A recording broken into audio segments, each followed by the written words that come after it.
चारण केकड़ी जिले की हर ताजा खबर जानने के लिए जुड़े रहिए जे न्यूज के साथ। और अब बढ़ते हैं आज दिन भर की खबरों की ओर। राज्य की सबसे बड़ी पेयजल परियोजना बीसलपुर बांध के गेट शुक्रवार को 2 साल बाद 4 गेट खोले गए, जब इसका जलस्तर 350.50 RL मीटर पर पहुंच गया।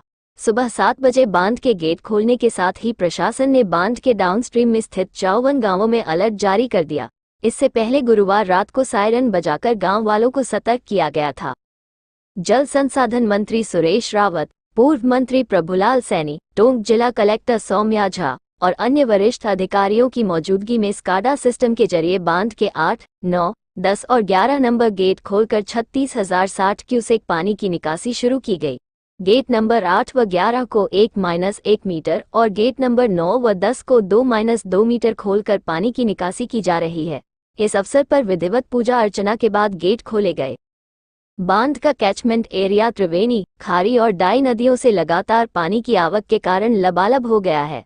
अधिकारियों ने स्थिति पर 24 घंटे निगरानी रखी, जिससे बांध से सुरक्षित तरीके से पानी छोड़ा जा सके।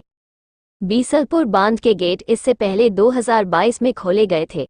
इससे पहले 2004, 2010, 2014, 2016 और 2019 में भी गेट खोले गए थे। वर्ष 2016 में बांध का जलस्तर इतना बढ़ गया था कि 18 में से 17 गेट खोलने पड़े थे।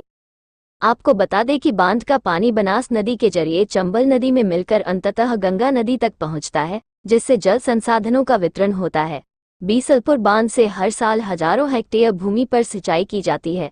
बांध से निकलने वाली दाईं और बाईं मुख्य नहरों के जरिए 82,000 हेक्टेयर भूमि पर सिंचाई होती है, जिससे किसान लाभान्वित होते हैं।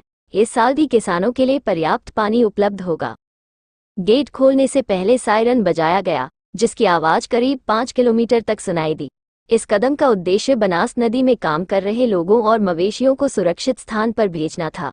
बांध से जुड़ी सभी नदियों में पानी का स्तर बढ़ने की संभावना को ध्यान में रखते हुए बांध प्रशासन ने पहले ही आसपास के इलाकों में सतर्कता बरती थी। यहाँ आपको ये भी बता दें कि बीसलपुर बांध के कुल 18 गेट हैं, जिनकी साइज 15 गुना 14 मीटर है। बांध की लंबाई 576 मीटर और समुद्र तल से ऊंचाई 322.50 मीटर है। जलभराव के दौरान 68 गांव डूब क्षेत्र में आ चुके हैं, जिनमें से 25 गांव पुनर्तः और 43 गांव आंशिक रूप से प्रभावित होते हैं। बांध का जलभराव क्षेत्र 25 किलोमीटर में फैला हुआ है, जिसमें 21,030 हेक्टेयर भूमि जलमग्न हो जाती है। बीसलपुर बांध न केवल सिंचाई के लिए बल्कि राजस्थान के पेयजल आपूर्ति के लिए भी अत्यधिक महत्वपूर्ण है। हर साल लाखों लोग इस बांध से जल आपूर्ति पर निर्भर होते हैं। जे न्यूज के लिए उमाशंकर वैष्णव की रिपोर्ट। बिल्कुल, अभी चूँकि पानी जो निकल रहा है वो थोड़ा सा कम है, 13,000 क्यूसेक ही है। तो बनास नदी की इतनी कैपेसिटी है कि इतना पानी वो आराम से मेंटेन कर सकते हैं अपनी तरफ से, लेकिन हम काफ़ी अलर्ट हैं। सबसे पहले तो वही रफ्टे जिनके ऊपर से पानी चलने की संभावना है, हमने उसको पूरी तरह से ब्लॉक कराया और वहाँ पर जाप्ता लगाया हमारे प्रशासनिक अधिकारियों को। इसके अलावा बनास नदी के दोनों साइड जितने भी हमारे सब डिविजन्स चलते हैं, सुबह से हमारे एसडीएम्स, तहसीलदार, वीडियोज़ पूरा राउंड ले रहे हैं और ये इंश्योर कर रहे हैं कि कोई भी नदी के आसपास ना रहे, किसी भी कारणवश ना रहे। जो गाड़ी विनायक कस्बे की निकटवर्ती ग्राम पंचायत बूबकिया के ग्राम खायड़ा स्थित करनी सागर तालाब की चादर को क्षतिग्रस्त करने के मामले को लेकर ग्रामीणों ने शुक्रवार को भिनाई तहसीलदार को ज्ञापन सौंपकर 3 जनों के खिलाफ कार्रवाई करने की मांग की है। ज्ञापन में ग्रामीणों ने बताया कि ग्राम खायड़ा के करनी सागर तालाब की चादर को ग्राम खायड़ा के ही दयालु पुत्र पांचू जाट, साबूलाल पुत्र गुमान जाट व सांवरलाल पुत्र बालू जाट ने गुरुवार रात्रि 9:30 बजे क्षतिग्रस्त कर दिया, जिसके चलते किसानों की फसलें पानी में डूबकर नष्ट हो गई है। ज्ञापन बताया गया कि उक्त तीनों व्यक्ति तालाब की चादर को जेसीबी की सहायता से पूरी तरह क्षतिग्रस्त कर तालाब को पानी को खाली करने की धमकियां दे रहे हैं। ग्रामीण ने तालाब की चादर को क्षतिग्रस्त करने वालों के खिलाफ कार्यवाही करने की मांग की है।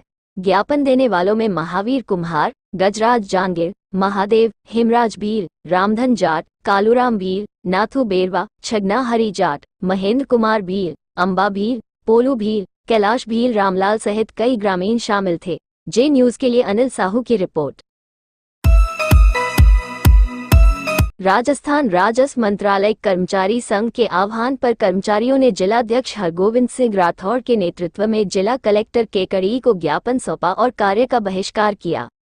संघ के प्रदेशाध्यक्ष शंभू सिंह राठौड़ ने बताया कि तहसीलदार सेवा नियम 1956 के तहत अतिरिक्त प्रशासनिक अधिकारी से तहसीलदार पद के लिए 25% पद आरक्षित है। हालांकि प्रमुख शासन सचिव राजस्व ने तहसीलदार पद पर मंत्रालय कर्मचारियों की पदोन्नति के पुनर्निर्धारण के लिए बैठक बुला ली है, जिसे कर्मचारियों ने विरोध किया है। सुदेश पराशर ने बताया कि पहले समझौते में मंत्रालय कर्मचारियों के कोटे में किसी भी प्रकार की छेड़छाड़ का आश्वासन दिया गया था। संघ ने चेतावनी दी है कि यदि आरक्षित कोटे में बदलाव किया गया तो वे अनिश्चितकालीन कार्य बहिष्कार और जयपुर में विशाल रैली करेंगे।